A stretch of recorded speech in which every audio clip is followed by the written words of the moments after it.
Bonjour les amis, bienvenue à Código AMAD.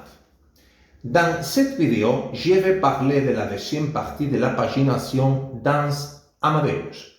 Dans la vidéo d'aujourd'hui, je vais parler de la façon de diviser l'écran en plusieurs parties et de la façon de monter et descendre sur l'écran afin de vous puissiez voir les transactions qui ont déjà été effectuées auparavant.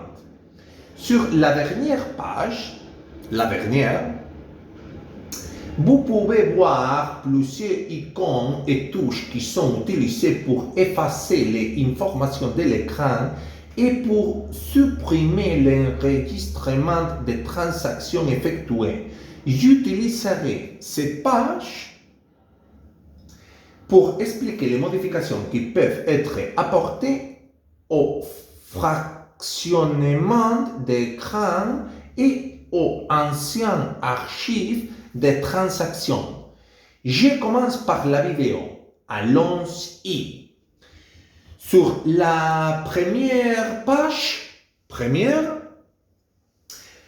nous voyons deux icônes, 1, 2, qui apparaissent généralement en haut de l'écran. La première icône est utilisée pour diviser l'écran verticalement en deux parties. La deuxième icône est utilisée pour diviser l'écran en deux parties horizontalement. Les deux icônes apparaissent dans la barre de hauteur en haut de l'écran. Avec ces deux icônes, nous pouvons diviser l'écran de travail en deux parties, à la fois horizontalement et verticalement. C'est-à-dire que nous pouvons diviser l'écran en un total de 4 parties dans une seule zone de travail. 4 parties en une seule zone de travail. Work area, zone de travail. Je vous rappelle que j'ai réalisé une vidéo spécifique sur les zones de travail. Il est également important de noter que, quand l'information n'est perdue, not losing information, et lorsque nous désactivons la division horizontale ou verticale, when deactivate the division. Enfin, je vous dis que pour nettoyer les 4 parties, 1, 2, 3 et 4, et c'est-à-dire supprimer les informations qui apparaissent dans chaque partie de l'écran, nous avons deux options. 1, 2. La première touche pause Enter qui apparaît sur votre clavier et deuxième appuyer sur l'icône du pinceau qui apparaît en haut de l'écran. Et sur la page suivante, j'expliquerai ce qui se passe lorsque des transactions sur les tarifs sont impliquées dans des divisions d'écran. Imaginons qu'avant de travailler avec des transactions spécifiques sur les tarifs, avant de travailler avec des tarifs, l'écran soit divisé verticalement en deux parties, seulement deux parties. 1, 2, verticalement, 1, 2. Une fois que nous commençons à gérer les transactions sur les tarifs, une fois que nous commençons à travailler avec des tarifs, l'écran sera divisé automatiquement en 3 parties. 1, 2, 3. Un des trois. Dans le coin supérieur gauche, nous aurons des informations générales sur la réservation. Dans le coin supérieur droite, nous aurons un espace vide qui apparaîtra temporairement jusqu'à ce que nous ayons fini de travailler avec les transactions spécifiques de tarifs. C'est-à-dire, une fois que nous avons terminé avec les transactions spécifiques de tarifs, une fois que nous avons terminé avec cette information, l'écran sera à nouveau divisé verticalement seulement en deux parties, en deux. Et l'espace vide, le empty space, sera automatiquement rempli à nouveau. C'est parti pour la troisième page.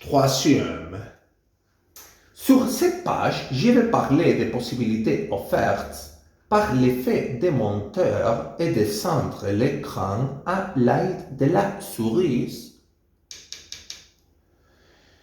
ou des autres options qui, à l'époque moderne, ont remplacé la souris. En ayant en haut et en bas,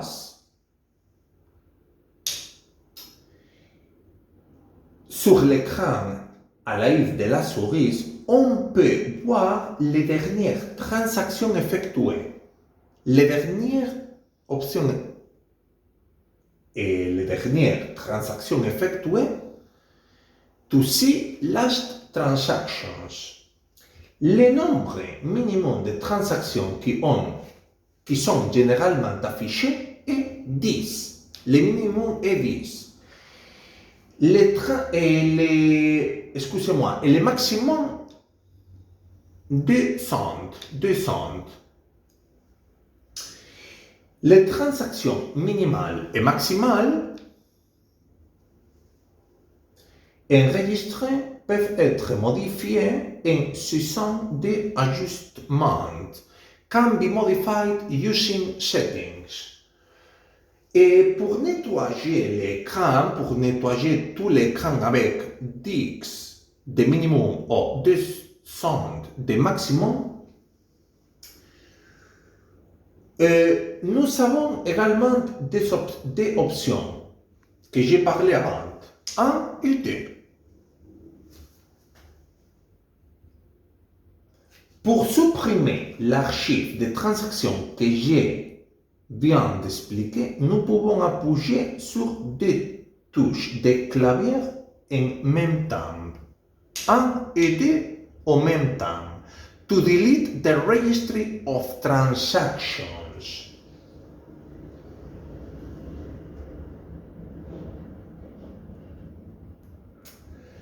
De plus, vous pouvez également voir la combinaison de deux clés qui vous permettent de supprimer l'archive de transactions que j'ai expliqué dans les derniers thèmes d'aujourd'hui. Toute cette information est très importante. Les amis, nous sommes arrivés à la fin de la vidéo. Les vidéos suivantes fonctionneront de la même manière que je l'ai fait, c'est-à-dire expliquer chacun des parties d'Amadeus aussi largement que possible. N'oubliez pas de vous abonner et d'aimer cette vidéo si vous avez aimé cette vidéo. N'oubliez pas de les partager avec toute personne qui pourrait être intéressée. Ce sera un bon cadeau à la fois pour ceux qui ont besoin d'une dose de rappel et pour ceux qui n'ont pas une idée du programme. Surtout, ce sera un bon cadeau pour ces dernières qui ont maintenant une seconde chance, avec mes vidéos, de profiter du temps et de l'argent alloué dans le passé et qu'ils pourront enfin rentabiliser. Merci beaucoup et je vais vous dire la même chose que toujours. Aimer pour être aimé.